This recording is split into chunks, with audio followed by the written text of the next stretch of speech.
Well, I can begin, Ruby, by saying I watched the film yesterday. I thought you were fantastic in it. It was really a great performance and a great film, actually. Oh, thank you. I'm going to start, by asking, this is a great character, a very complex character. What was your first reaction when you read this script? Did you just know kind of right away that this was a role for you? Literally, I just saw this cool, rebellious, sassy, complex, traumatized, heartfelt, loving girl, and I just had to play this. I just had to play this role.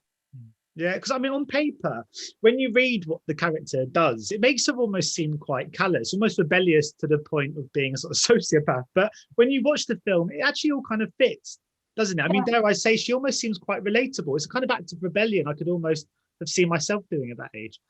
That's how I felt about it as well. It sounds a bit extreme, kidnapping your sister, but when I read it, it felt like the kind of thing that I would do to my sister. So, Yeah.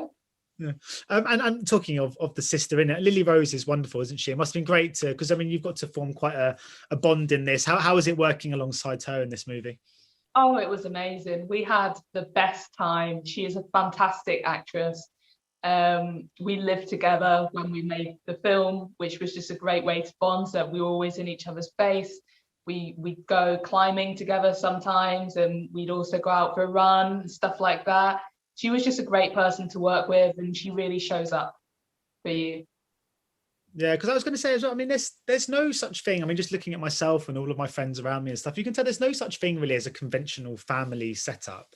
A family is always just the sum of its parts. How important do you think it is that in like movies like this, we see quite raw, authentic depictions of different types of family dynamics on screen? Well, I come from such a modern family myself, that I could just really relate to it, and I could relate to Yakira feeling at points alienated within her family and within her situation. Because when my parents split up, I went and I lived with my mum and with my mum's new wife and with my mum's wife's daughter, and they were all white, and I was the only mixed race kid in the household, and we lived in a really white area. And again, there were parallels between Yakira's modern family and my own. So when I had the casting, I just told Ed all about my background because he just had to know that I'm ready to play this role. Yeah.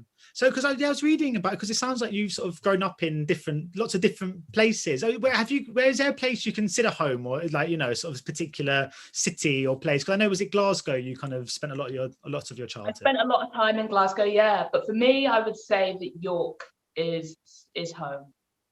I love York. It's where I began my career as an actress as well. Yeah. I've been to York once, and when I was a kid on a school trip, and I remember really liking it. So I should probably go back one day. Yeah, I was going to ask as well about Ed. It's a great kind of screenplay, and you can really get a sense for his voice as director. What was he like to work on this? Because it's quite a striking movie in many ways. Yeah, Ed was great to work with. He's such a creative guy. He's always got. He's really funny as well, but he's always got all of these ideas, and he'd have his little bubble hat on, and he'd just be in his own little world. You know what I mean? It'd just be an Ed Morris. He was great. Because I was reading you've written your first short film. Is that right? Yeah, I have been writing a short film. It's a coming-of-age story about a young actress, and it explores the industry and sex and stuff like that. So do you harbour kind of ambitions to work behind the camera as well, when sort of as your career develops?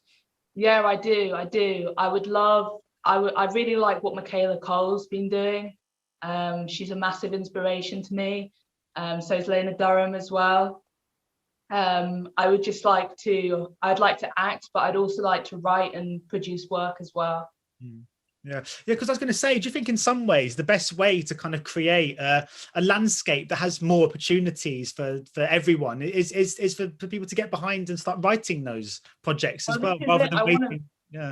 I want to write the sort of stories that I want to tell as well. You can't always depend on somebody else creating the work that you want to see. You've got to, as a young creative, push yourself and produce, you know, what you want to see. I encourage any young actor to start writing. Have you always been quite creatively inclined from a very young age? Yeah, totally, always. I grew up, I played the piano, I did horse riding, and I went dancing. And it was at dance school that I really got into performing. And I played Happy Feet once for tap dancing. Because I was going to ask as well. I mean, there's this show called Bridgerton. A few people watched, and I'm sure no one's spoken to you about it today because obviously everyone. No, I'm sure everyone's asking a question or two. But it's one I was going to ask you. One of the joys of being cast in something like Bridgerton, having a role is that mainstream and in that many people's households, that it kind of brings a spotlight to resourceful indie productions like like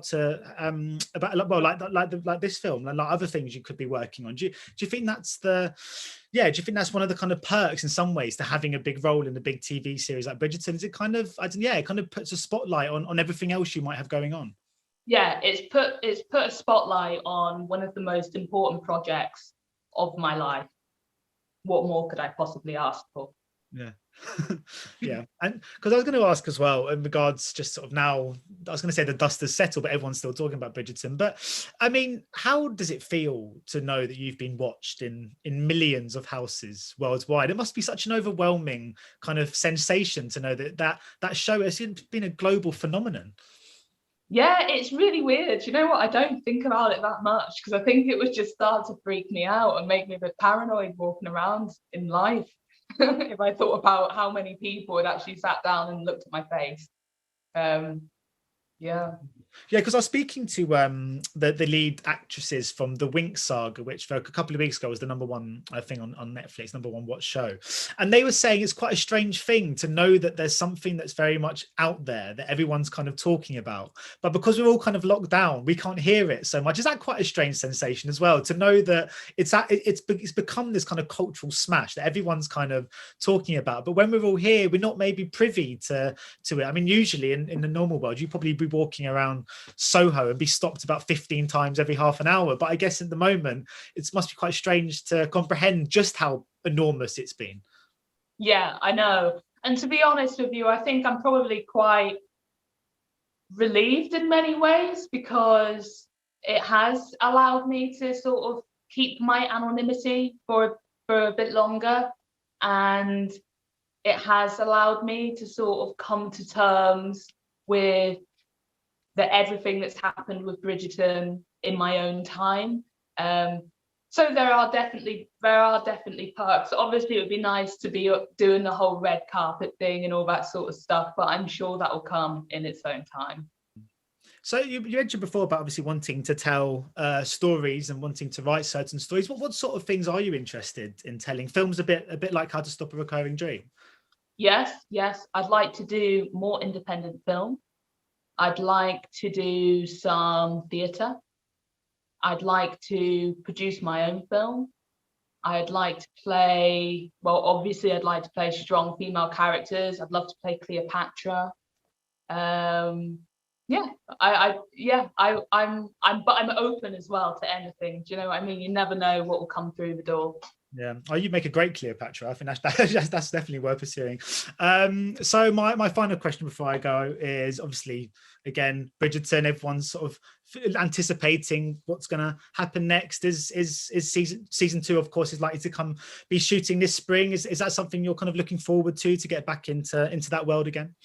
I'm afraid that I have to keep my lips very tightly sealed about Bridgerton season 2. Sorry. It was worth a go.